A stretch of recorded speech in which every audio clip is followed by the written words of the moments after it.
Michigan has a side most people never see. The state everyone pictures is all assembly lines and lake shores and cherry orchards. But there's a quieter version sitting right underneath it.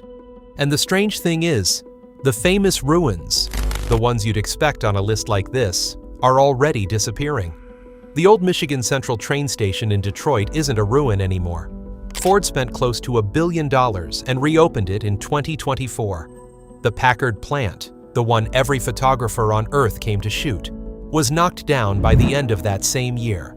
Lee Plaza, the last empty tower west of downtown, is being turned into apartments right now.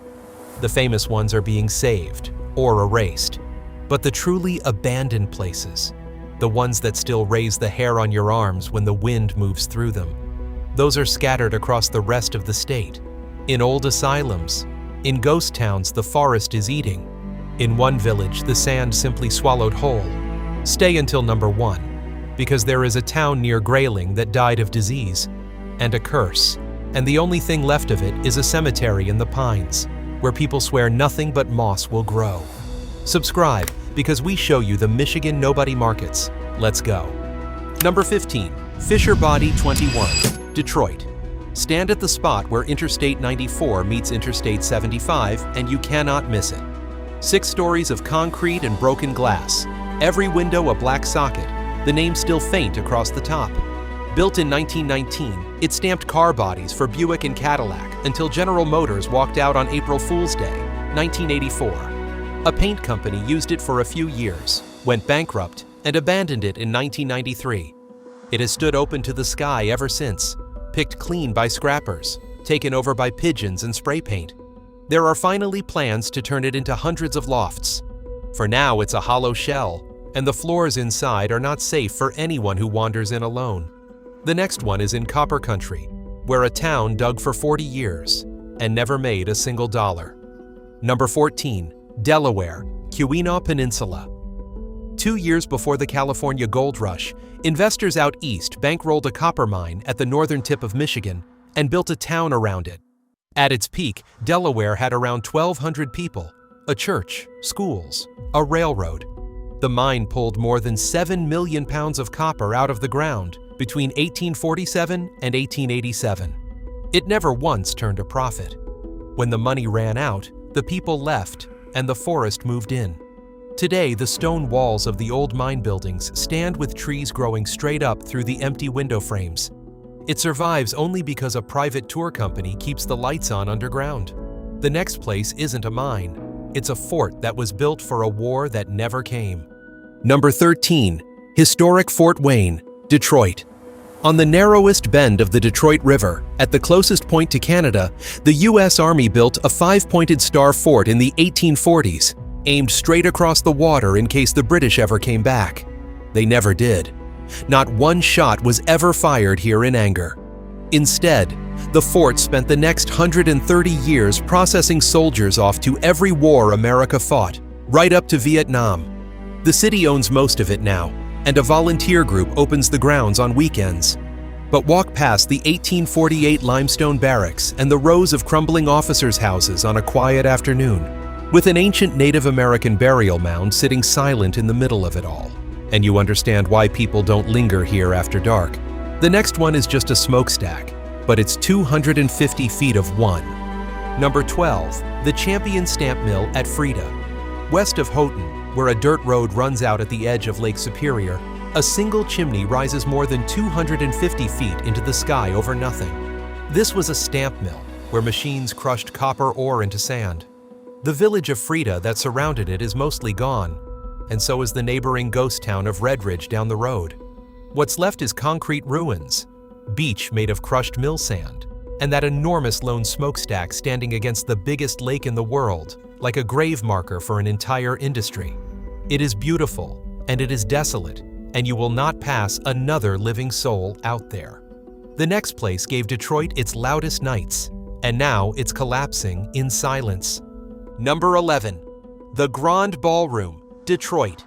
In 1966, a promoter named Russ Gibb turned a fading 1928 dance hall on Grand River Avenue into Detroit's answer to the great rock palaces of the West Coast. The MC5 were the house band. The Stooges cut their teeth here.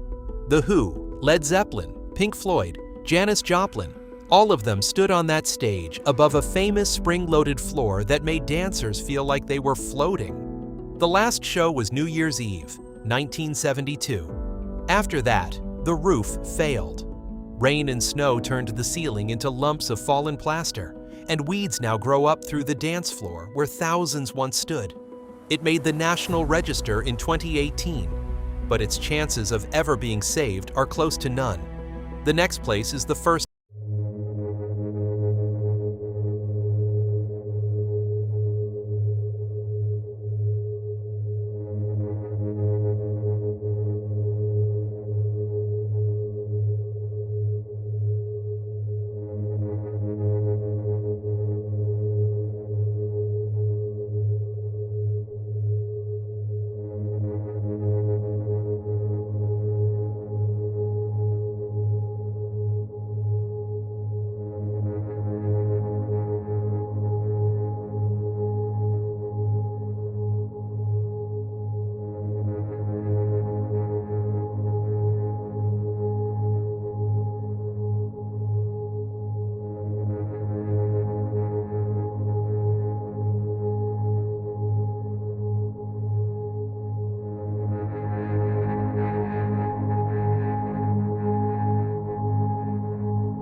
and grew to nearly 3,000 by 1959, serving 39 counties.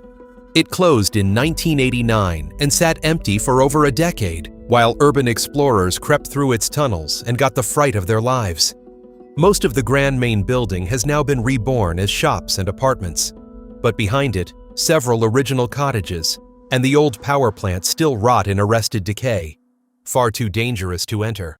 And out in the woods sits the hippie tree, a dead, paint-covered tree that local legend insists is a doorway to somewhere you do not want to go. The next one is a town of 2 people and 1,000 ghosts. Number 8. Central Mine, Keweenaw Peninsula. In the 1850s, this copper village was alive with well over 1,000 people, most of them Cornish immigrants who'd crossed an ocean to chase the metal. When the mine sealed its shafts in 1898, the town began to empty out, one family at a time. The last permanent resident left sometime in the 1950s. Today, Central has about 2 year-round residents. Its old Methodist church still stands, and once a year the descendants of the dead return to fill its pews and sing. The Historical Society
The state turned it into a park, and today more than 20 original buildings still stand exactly where they were left, the furnaces still loaded, the homes still echoing.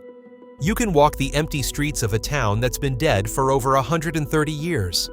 The next town didn't get preserved, it got buried. Number 5. Singapore, near Saugatuck. Founded in 1836 by speculators who dreamed it would rival Chicago, Singapore became a roaring lumber port with sawmills, 2 hotels, and a notorious wildcat bank. When the Great Fires of 1871 leveled Chicago and Holland,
during a long and bitter copper miners' strike, the miners' union threw a holiday party for the strikers' families on the second floor of the Italian Hall.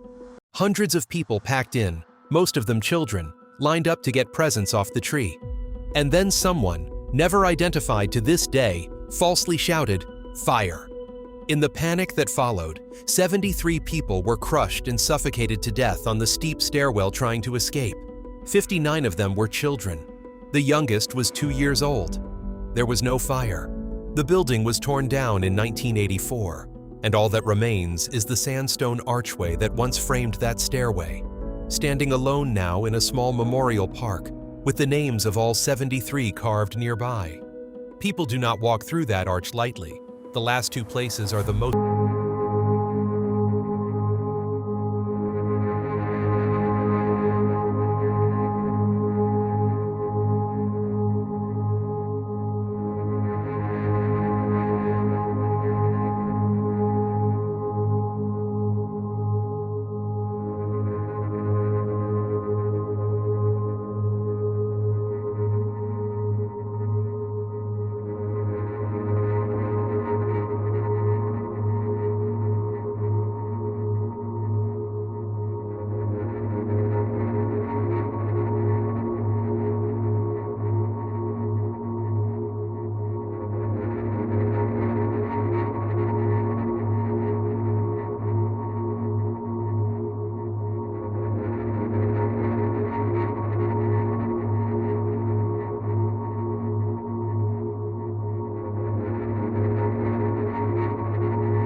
was a thriving lumber town of perhaps 1,500 people, with a sawmill, a school, a post office, and a future.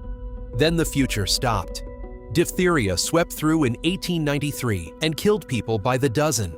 Fires tore through the wooden buildings. Disease came back in 1897. By 1901, the population was down to 25. By 1917, the land was sold off at auction, and Pere Cheney ceased to exist. All that's left now is a tiny cemetery, hidden down a dirt track deep in the pines, holding around 90 graves. Local legend says, a woman cast out of town as a witch cursed it, that she was hanged from a tree in that very cemetery, and that her grave is still there. Visitors report lights between the trees, children laughing where there are no children, and small handprints appearing on their car windows. Some say the only thing that grows in Pere Cheney now is moss. It is the emptiest, loneliest place in Michigan, and it is the last place on earth you would ever want to stand by yourself after dark. 15 places, 15 ways a piece of Michigan got left behind. The state everyone pictures, all assembly lines and lake shores and cherry orchards, has a quieter version sitting right underneath it. Abandoned, half forgotten, slowly going back to the trees and the sand and the water. These places didn't end with a bang. Most of them just stopped. One family, one shift, one funeral at a time, until there was nobody left to turn around. Drop in the comments which one you'd actually be brave enough to visit, and which one made you understand why nobody else has. And if you grew up near one of these, tell us what we missed. See you in the next one.